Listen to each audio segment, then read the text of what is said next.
At my bachelorette party, my sister-in-law hired a stripper to ruin my reputation in front of my boyfriend's ultra-conservative family. "Surprise!" shouted Fernanda, as a half-naked woman burst into the private dining room of the restaurant where we were celebrating. "I thought you needed some real fun." The entire family of 15 women was in absolute shock, looking at me as if I had organized this humiliation. My name is Patricia, and I'm 29 years old. I'm an elementary school teacher at a Catholic school, and I've been in a relationship with Eduardo, a wonderful man from a deeply religious family, for 4 years. His sister Fernanda, 26 years old, has turned every special moment of my life into a nightmare since the day we met. That Friday night, in the elegant hall of Hotel President, while 15 women from the Morales family, all devout Catholics, active church members, and pillars of the conservative community, celebrated my bachelorette party, Fernanda had orchestrated my complete social destruction. "Patricia, did you organize this?" asked Grandma Esperanza in horror, covering her eyes while the stripper began her routine. "How could you bring this vulgarity to a family celebration?" The humiliation was total. Aunt Carmen ran out of the room, Cousin Lucia began praying aloud, and my future mother-in-law looked at me with disappointment that broke my heart. Eduardo was at his bachelor party, completely unaware of the disaster his sister had created. But what Fernanda didn't know was that I had been documenting each of her sabotages for years. She didn't know I had strategically placed security cameras, and she definitely didn't know that her little prank that night would trigger a series of revelations that would expose family secrets hidden for decades. The most shocking thing of all is that the stripper wasn't a real stripper. She was part of a much more elaborate and sinister plan that Fernanda had been preparing for months to ensure the family would reject me forever. Follow my story to the end and comment from which country you're watching me. I want to know how far this story has reached, about how a manipulative sister-in-law learned she had completely underestimated the wrong woman. Now, I'm going to show you how it all began and why Fernanda was so desperate to destroy my reputation that she was willing to stain her own family's name. It all began 4 years ago, when I met Eduardo at a Catholic education conference in Puebla. He was the social programs coordinator for the Archdiocese, and I had just been named academic director of San Jose School. It was love at first sight. Eduardo was devout, intelligent, and shared my passion for education and community service. The first 10 months were perfect. Eduardo constantly talked to me about his close-knit and deeply religious family, especially his younger sister Fernanda, who supposedly worked as an event coordinator for various Catholic organizations. "She's an angel," he would tell me adoringly. "She dedicates her life to helping those most in need. You're going to love her." The Morales family was one of the most respected in the Catholic community. Don Roberto, the father, was a permanent deacon at the cathedral. Doña Mercedes, the mother, led the most influential Catholic ladies group in the city. They lived in a beautiful colonial house in the historic center, filled with religious images and souvenirs from pilgrimages to holy places. The first time I went to their house for Sunday dinner after Mass, Fernanda received me with a radiant smile and an effusive hug. She was a beautiful young woman, with long brown hair and dressed conservatively. But there was something in her eyes that didn't match her angelic image. "So you're the famous Patricia," she told me while discreetly examining me from head to toe. "Eduardo doesn't stop talking about you. I hope you know he's accustomed to very spiritual women." The phrase was said with a sweet smile, but the message was clear. I had to prove I was pure enough for her brother. During that first dinner, Fernanda made subtle but calculated comments about my interesting decision to work instead of dedicating myself completely to religious service. My modern way of dressing. I wore a knee-length dress instead of ankle-length, and my curious choice to live alone instead of with my parents until marriage. "In our family," Doña Mercedes explained to me with a maternal smile, "women dedicate themselves first to God, then to family. Work is secondary." Eduardo, completely oblivious to the implications of the comments, smiled proudly every time his family educated his girlfriend about their values. "Fernanda has always been very protective of me," Eduardo explained to me afterward. "Since we were children, she makes sure the people who enter my life are genuine and share our values. It's normal for her to be a little cautious with new girlfriends." What I didn't know then was that Fernanda had systematically sabotaged Eduardo's 2 previous serious relationships. Both girlfriends had fled after months of subtle psychological warfare, all for the same reason: a sister who couldn't tolerate sharing her brother's devotion and attention with any other woman. But I was different. I had my own successful career in Catholic education, my own respectable reputation in the religious community, and I wasn't easily intimidated. That, as I would soon discover, made her more desperate than anything in the world. But what happened the next day changed everything forever. The day after that first dinner, Eduardo invited me to accompany him to a special mass in honor of the Virgin of Guadalupe. It was an important event for the family, as Don Roberto would be the celebrating deacon and the entire Catholic community would be present. What I discovered that morning left me frozen. Fernanda had secretly organized a test of faith for me. She had invited Monica, Eduardo's ex-girlfriend from 3 years ago, supposedly to help with the event organization, but really to create a humiliating situation in front of the entire religious community. "What a surprise to find you here, Monica," exclaimed Fernanda with perfect acting when we arrived at the sacristy. "Come, help us with the preparations. You were always so good at organizing religious events." Without consulting Eduardo or me, she had assigned Monica all the important tasks of the event, while relegating me to folding napkins in a corner. But that wasn't all. During the preparation, I discovered that Fernanda had been telling the entire Catholic community that I was a modern Catholic who didn't respect family traditions. She had invented stories about how I had suggested changes to Eduardo's religious customs, how I had questioned the father's authority in the family, and how I had made liberal comments about women's role in the church. "Patricia, dear," the president of the Catholic Ladies Group told me with a condescending smile, "Fernanda has told us you have very progressive ideas about faith. We hope you understand that in our community, we value tradition and obedience." The humiliation was subtle but devastating. The entire community looked at me with distrust, as if I were a radical feminist infiltrated in their sacred circle. Monica smiled with satisfaction while Fernanda directed the conversation toward all the wonderful services the ex-girlfriend had provided to the church. "You remember when Monica organized that beautiful pilgrimage to Guadalupe?" And Monica always understood the importance of sacrifice and devotion. What a shame things didn't work out between you two. But maybe God has other plans.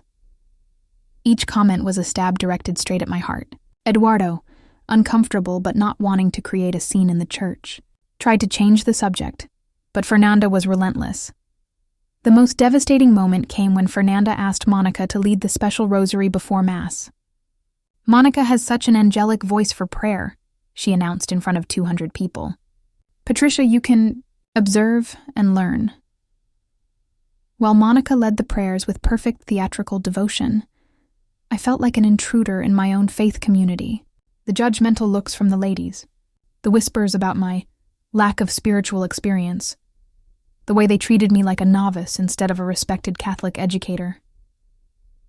When we left the church, I told Eduardo what had happened. "Love, I think you're misinterpreting things," he replied. "Fernanda was just being inclusive with Monica. And the community just wants to make sure you share our deep values. It's normal." But I had seen the truth in Fernanda's eyes. This was just the beginning of a systematic campaign to prove I wasn't pure enough for her brother. At that moment, I didn't know this was barely the beginning. The following months were a masterclass in subtle religious manipulation. Fernanda had perfected the art of using faith as a weapon, always with devout witnesses, always with spiritual justification, and always when Eduardo was busy with his responsibilities at the archdiocese. At Mother's Day celebration, she accidentally forgot to include me in the special floral offering that all the family women brought to the Virgin. Oh, what a shame. We had already prepared all the flowers. But don't worry, Patricia. Next year we'll include you. At the Christmas Posada, everyone received rosaries blessed by the Pope, except me, who received a generic prayer book. "I thought you needed to strengthen your prayer life," she said with an angelic smile. It was the Archdiocese Secretary, Sister Guadalupe, who revealed something devastating to me. Fernanda had been discreetly questioning my true religious vocation with various priests and community leaders. She had suggested that I might be using my relationship with Eduardo to advance professionally in the Catholic education world. my daughter. Sister Guadalupe confessed to me during a private conversation at the convent. That girl has been sowing doubts about your spiritual authenticity. She tells the fathers that you see faith as a career opportunity instead of a true vocation. But there was more. Fernanda had begun a campaign of poisonous whispers in all the Catholic circles of the city. She told the mothers that I was too professionally ambitious, that I had dangerous, feminist ideas, that I was spiritually immature to be the wife of a religious leader like Eduardo. The escalation intensified when she began directly sabotaging my responsibilities at school. Every time I had an important event at school, Fernanda organized a spiritual emergency that required Eduardo's immediate presence. I need you to accompany me to confession. I'm having a faith crisis. The father wants to talk to me urgently about my vocation. Eduardo, being the protective brother he was, always ran to help her spiritually, and each crisis turned out to be something minor that mysteriously resolved itself as soon as my events were ruined. Then came the more elaborate lies wrapped in religious language. She would tell Eduardo that I had been disrespectful to the sacred images in the house, that I had made heretical comments about certain Catholic traditions, that I had flirted with other men at church activities. When I denied it, she acted like the wounded victim concerned for her brother's soul. I don't know why Patricia dislikes me so much. She would sigh dramatically in front of Eduardo.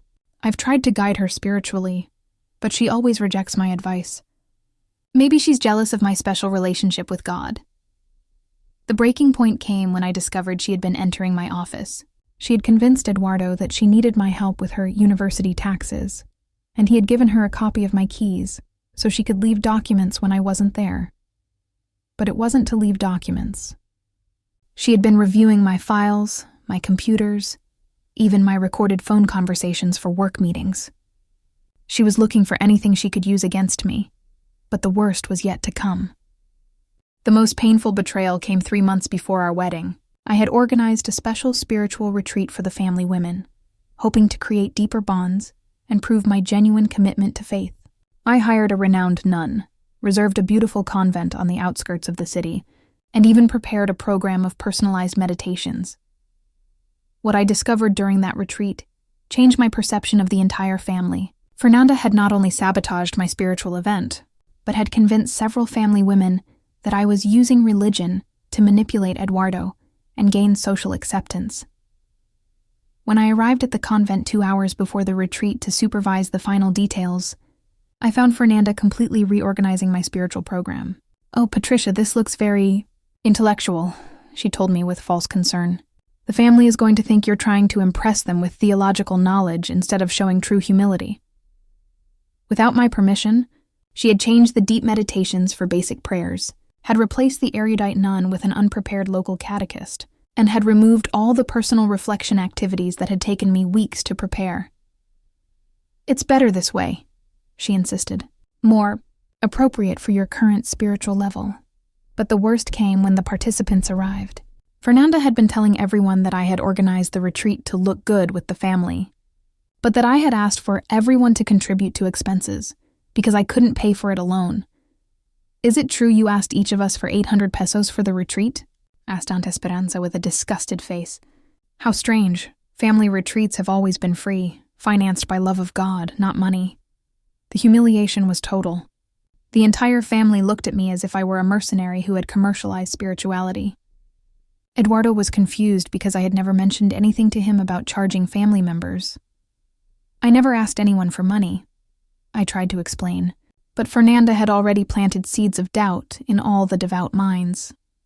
"Oh, Patricia, you don't have to be embarrassed," said Fernanda with false compassion in front of everyone. "We understand that your economic situation is different from ours. But next time, just tell us the truth from the beginning. God values honesty above all." The final blow came when Doña Mercedes took me aside and told me, "Patricia, we appreciate your enthusiasm, but in this family, spirituality isn't organized like a social event. That's the responsibility of women who have demonstrated spiritual maturity for years. Maybe it's better if you focus on growing in humility first." That night, for the first time, I saw real doubts in Eduardo's eyes. His sister had managed to plant the seed that I was a spiritual opportunist using religion to impress his family. It was then that I found something that would change everything. The revelation came in the most unexpected way. A week after the retreat disaster, I was helping Eduardo organize the parish office files when I found a folder hidden behind some theology books. At first, I thought they were religious activity documents, but something caught my attention. They were receipts and invoices, all in Fernanda's name, but for alarming amounts and very unspiritual activities. Monthly expenses of 20,000 pesos in bars and nightclubs, 15,000 on provocative clothing from stores that definitely didn't sell conservative attire, 25,000 on luxury hotels with dates that coincided with supposed spiritual retreats. But the most shocking were the photographs.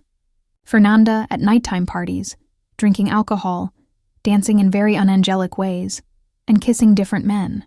The dates of the photos coincided exactly with the days she supposedly had been on charity missions or prayer retreats. In a separate folder, I found something even more disturbing. Contracts with a private investigation agency specialized in moral investigations.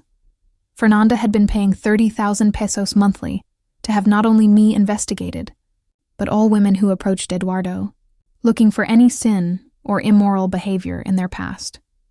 But the most chilling piece was a document titled Purification Plan, Patricia Herrera. It was a detailed plan, step by step, of how to destroy my reputation in the Catholic community and prove I was spiritually inadequate for Eduardo. The plan included Phase 1, exhaustive investigation of moral and spiritual background. Phase 2, sow doubts about my religious authenticity. Phase 3, create humiliating situations at religious events. Phase 4, fabricate evidence of immoral behavior. Phase 5, public exposure that ends the relationship definitively. I was in Phase 4, and according to the document, Phase 5 was scheduled for the Bachelorette party. The specific plan was to hire a stripper to appear at my celebration, making it seem like I had organized an immoral party in front of the conservative family. My heart was beating violently. Fernanda had planned every humiliation, every lie, every moment of spiritual pain I had suffered for years. And the most terrifying thing was that her final plan was only days away from being executed. But there was something else in the folder that left me breathless. Photographs of Fernanda leaving a strip club called Las Tentaciones, dated the same week she had been organizing my spiritual purification. What I discovered next left me in shock. Following the clues from the documents, I decided to investigate Fernanda's spiritual past more deeply. What I discovered left me speechless, and finally explained her desperation to destroy my religious reputation. Fernanda wasn't the devout Catholic everyone believed. For the last 3 years, she had been living a double life completely opposite to family values. She not only frequented bars and nightclubs, but had been secretly working as an event organizer for nightclubs and private adult parties.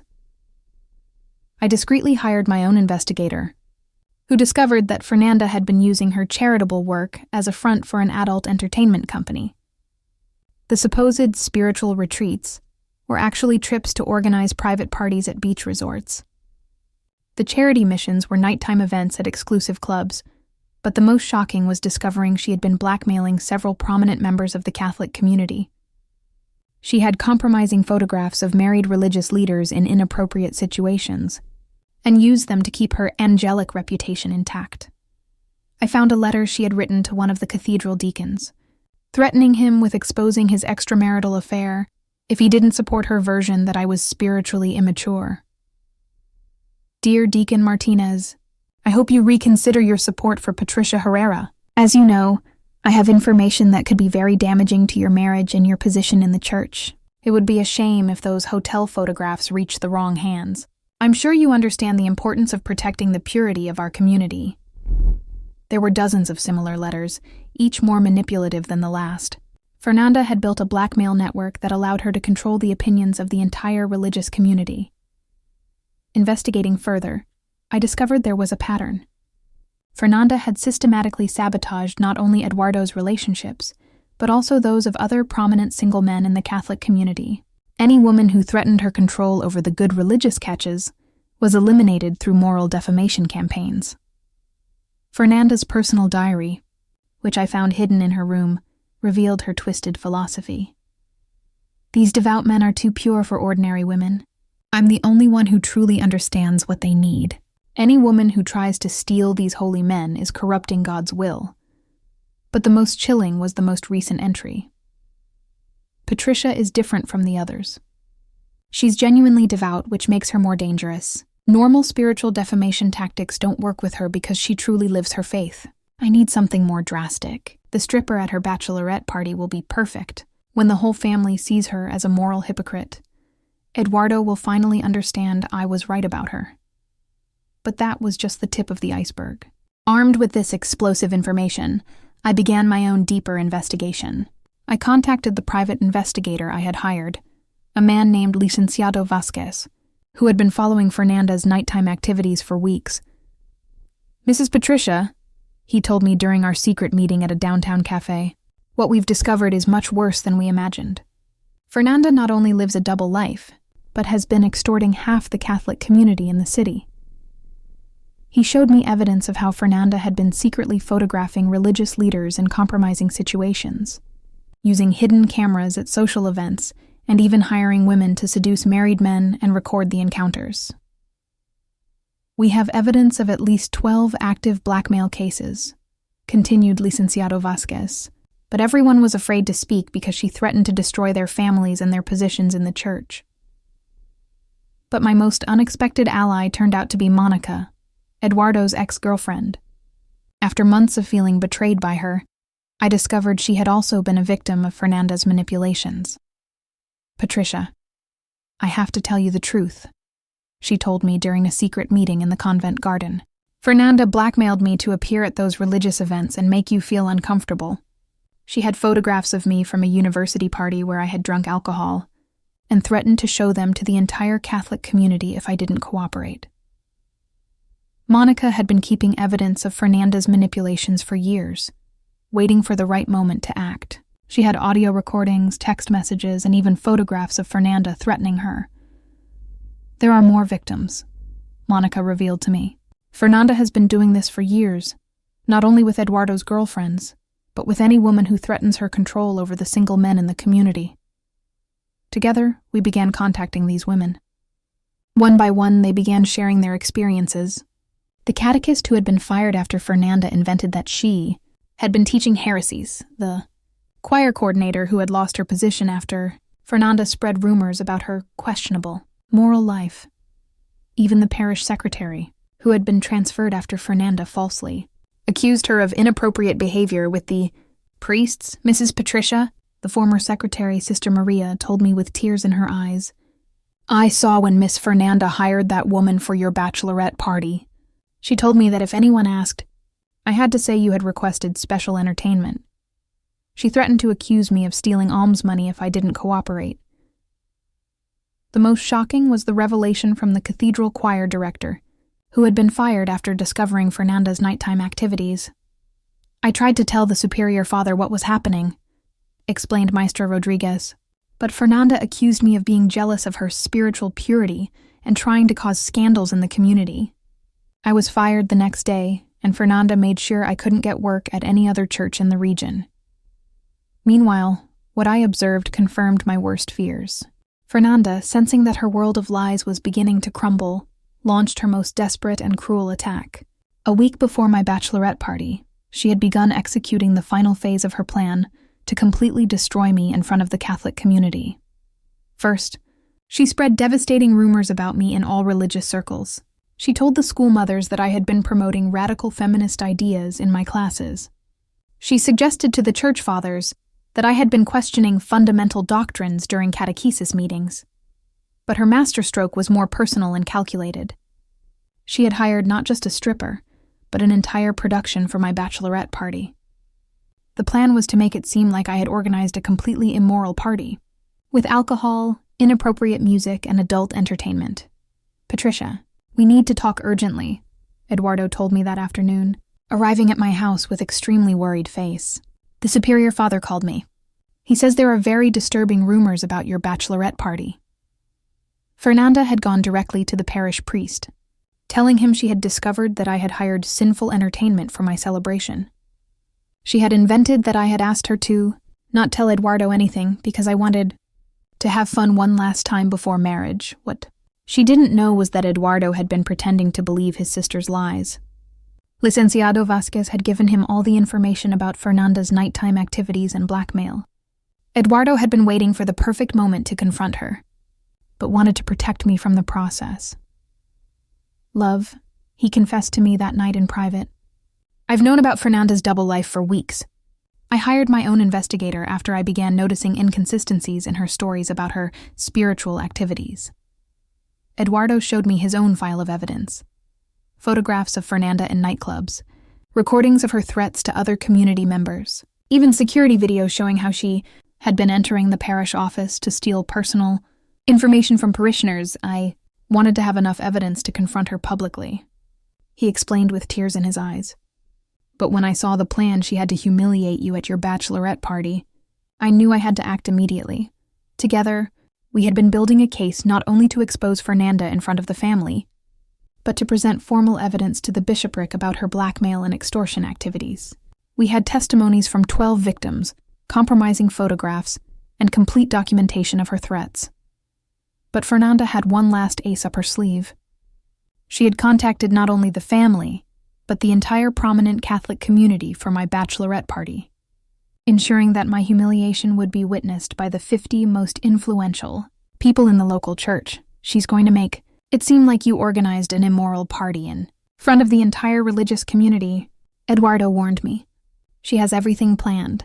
The stripper will burst in during dinner, there will be inappropriate music, and even hidden alcohol that she herself will discover in your bag. It was then that I decided it was time to show who I really was. The night of my bachelorette party, I arrived prepared for the final war. In my purse, I carried copies of all the evidence, the photographs of Fernanda in nightclubs, the recordings of her blackmail, the testimonies from her victims, and complete documentation of her double life. When Fernanda executed her plan exactly as Eduardo had predicted, making the stripper burst into the room while shouting, "Surprise! I thought you needed some real fun," I calmly stood up from my chair. "Before this spectacle continues," I said with a clear and firm voice, "I'd like to show something to the entire family and our community." I took out my phone and played an audio recording. It was Fernanda's voice talking to the stripper. "I need you to burst into Hotel Presidente on Friday at 8 p.m. Pretend Patricia hired you. Act like it's a normal party for her. I'll pay you 15,000 pesos for 10 minutes of acting." The silence in the room was absolute. The 50 people present, including the superior father, the Catholic ladies, and the entire extended family, were frozen. "That's Fernanda's voice," I continued, "hiring this woman to pretend I had organized immoral entertainment at my bachelorette party." Then I took out the photographs of Fernanda at Las Tentaciones and other nightclubs. These are photographs of Fernanda in places that are definitely not spiritual retreats, taken on the same dates she supposedly was on charity missions. Eduardo stood up and stood beside me. "Community," he said with a trembling but firm voice, "there's much more you need to know about my sister." He took out the blackmail documents Fernanda had been using against religious leaders. "My sister has been extorting members of our community for years, using compromising photographs to control their opinions about women who approach single men in the church. Those are lies," stammered Fernanda, pale as a ghost. "Patricia is manipulating Eduardo against me. She fabricated that evidence for revenge." But then our surprise guests arrived. Monica entered the room accompanied by Sister Maria, Maestra Rodriguez, and 6 more women who had been victims of Fernanda's blackmail. "Miss Fernanda," said Sister Maria with a trembling but brave voice, "you threatened to accuse me of stealing alms if I didn't lie about Mrs. Patricia. I can no longer live with this guilt." Maestra Rodriguez presented documents showing how she had been unjustly fired after discovering Fernanda's nighttime activities. "I tried to warn the community 2 years ago, but Fernanda destroyed me professionally to silence me." One by one, Fernanda's victims began sharing their testimonies. The religious leaders she had blackmailed, the women she had defamed, the employees she had fired with false accusations. The climactic moment came when the superior father stood up with official documents from the bishopric. "Fernanda Morales," he announced solemnly, "after an exhaustive investigation, you are being formally excommunicated from the Catholic Church for blackmail, extortion, and public scandal." While the entire community watched in shock, Fernanda screamed, "This is Patricia's fault. She destroyed our family. Eduardo, don't let her do this to me." But Eduardo looked at her with a mixture of pain and determination. "Fernanda, you destroyed your own reputation with your lies. Patricia saved it by having the courage to expose the truth. What happened next surprised everyone. The consequences were immediate and devastating for Fernanda. The formal excommunication meant she was prohibited from participating in any religious activity, receiving sacraments, or representing the church in any way. But the social consequences were even deeper. One by one, the community members who had been manipulated by Fernanda for years began confronting the reality of her lies and blackmail. Deacon Martinez, who had been one of her blackmail victims, approached with tears in his eyes. "Patricia, I'm deeply ashamed. Fernanda threatened to destroy my marriage if I didn't support her lies about you. I was so afraid of her that I preferred to hurt you rather than face her." Doña Mercedes, Eduardo's mother, revealed that Fernanda had been blackmailing her too. "She threatened to tell embarrassing family secrets if I didn't treat you coldly. She had so much control over all of us that we didn't know how to escape." But the most shocking revelation came from the superior father, who had been discreetly investigating Fernanda's activities for months. "Mrs. Patricia, I have extraordinary news. We've discovered that Fernanda had been diverting money from charity collections to finance her nighttime lifestyle. The bishopric investigation revealed that Fernanda had stolen more than 500,000 pesos from funds destined to help needy families. She had been using her position as charitable events coordinator to access charity accounts and transfer money to her personal accounts. We've recovered most of the money," continued the superior father, "and it will be returned to the families who truly needed it." The Catholic community, which had been living under the silent terror of Fernanda's blackmail, began to heal. Without her toxic influence, family members began treating me with the genuine respect and affection I had always deserved. "Patricia," the president of the Catholic Ladies told me during a special meeting, "you saved our community. Without your courage to expose the truth, Fernanda would have continued corrupting our church from within." But the most beautiful thing was seeing how the Morales family began to rebuild on foundations of honesty and genuine faith. Don Roberto, who had been manipulated to doubt my religious vocation, became one of my strongest defenders. "Daughter," he told me during a family dinner months later, "you showed us what it truly means to live faith with integrity.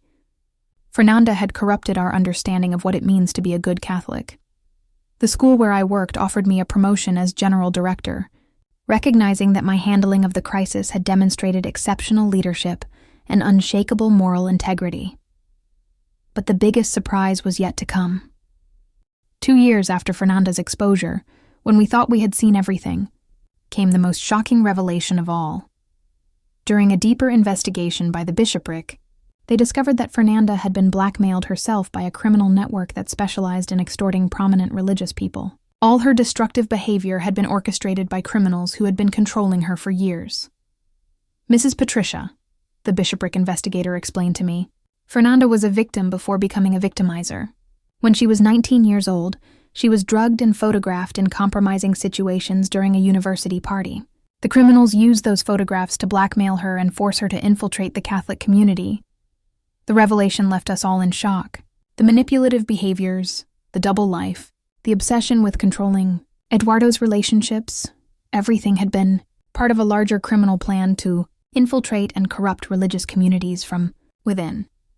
The criminals forced her to sabotage relationships of prominent churchmen," continued the investigator. "Their objective was to create scandals that would weaken the church's influence in the community. Fernanda was just a piece in a much larger scheme. The leader of the criminal network had been arrested in another city, and during his interrogation revealed how they had been using compromised young Catholics to infiltrate churches throughout the country. Fernanda tried to escape the blackmail several times, the forensic psychologist who had evaluated her case explained to us. But every time she tried to confess the truth, The criminals threatened to hurt her family. Her destructive behavior was her desperate way of asking for help without being able to tell the truth directly. When Eduardo and I went to visit her at the rehabilitation center where she had been receiving intensive therapy, we found a completely different woman. Her eyes, which had previously been full of calculation and desperation, now showed genuine relief and horror at her past actions. "Patricia," she told me with tears running down her cheeks, "I can't believe the terrible things I did to you. For years I lived in a nightmare where I had to hurt the people I loved to protect them from something worse." Her therapist explained that Fernanda had developed complex post-traumatic stress disorder due to years of blackmail and threats. She genuinely believed that if she didn't sabotage Eduardo's relationships, the criminals would physically hurt the entire family. The recovery was slow but real. Fernanda began making concrete reparations. She testified against the criminal network, helped identify other victims of religious blackmail, and worked with the bishopric to create prevention programs against criminal infiltration. "In faith communities, I don't expect your forgiveness," she told me during one of our supervised family therapy sessions. "But I want you to know that every day I work to be the person God wanted me to be before these criminals destroyed my life." The moment of true reconciliation came 3 years later, during Eduardo's and my vow renewal on our 5th wedding anniversary. Fernanda, with permission from the bishopric and accompanied by her therapist, asked to speak with me privately. "Patricia," she told me with genuine humility, "you saved my life in 2 ways. First, by exposing the truth, you freed me from the criminal blackmail that had controlled me for years. Second, you showed me what it truly means to live faith with integrity, even when it's difficult." Today, 6 years later, Fernanda is a completely different person.